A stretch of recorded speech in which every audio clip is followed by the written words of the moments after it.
Hi, everybody. Welcome back to Reader's Workshop. Before we get started, let's make sure we're ready to learn. Get your eyes watching, ears listening, quiet as a mouse, still as a pretzel. Okay, so the last time we met, we learned all about character traits. We learned that there are external traits, which are the things that we can see about the characters by looking on the outside. And we also learned about internal traits, which is how characters are on the inside. And although we can't see what characters are like on the inside, we can figure that out by thinking about their words and their thoughts and their actions. Today, we're going to learn about a different story element. We're going to learn about the setting of a story. The setting is the time and place where the story occurs. So if you look at this picture, you can see that there is a house, just a normal looking house, and that the sun is out shining, and so that it is daytime. So the time and the place. So in other words, the setting is where and when the story takes place. So you can see here there's three different types of settings. A setting could take place at a farmhouse, it could take place at a log cabin, or it could take place on a boat on the sea. So different stories have different settings. So we read Chicken Little last week, and Chicken Little had just kind of a setting. They were walking along outside.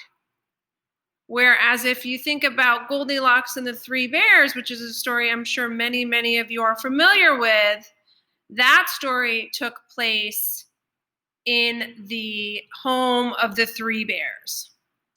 So different stories have different settings.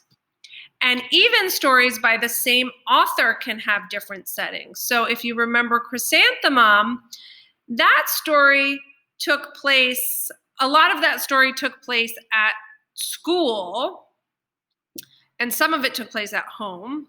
Whereas Julius, the Baby of the World, mostly took place at the home of Lily. So even stories by the same author can have different settings. One of the ways that you can tell the setting of a story is by looking at the picture. So you can see these two students reading their book and looking at the picture and thinking about, this story must take place in a log cabin. So here's a picture from Chrysanthemum, and I want you to think about what clues in this illustration show you that the story takes place in a school. There's a couple of clues. You might have noticed the chalkboard. You might have noticed that there's, a number of kids together, which usually happens at a school. Even the tiles on the floor make it look like it's a school. And of course, our wonderful alphabet hanging there. Okay, so there's lots of clues in illustrations that show you this setting. The next thing I want you to know is that settings can change. So if you recognize, here's Little Red Riding Hood over here. If you remember that story, that book had a number of different settings. So first it started at her own house. And then as the story went on, part of it took place in the woods.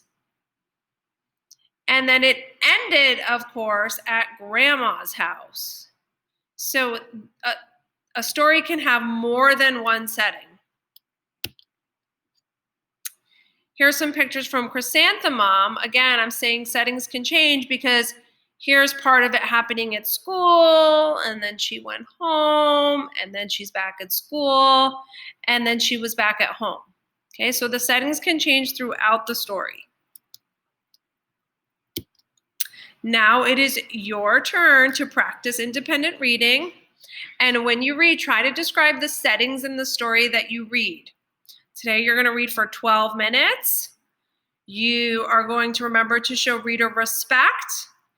And remember that there are 3 ways to read a book. Tell a story that you already know, look at the pictures and tell a story. And now you really can start to think about reading the words. Look for sight words. Look for words you can sound out. Okay. And remember, you can identify the setting just like we do.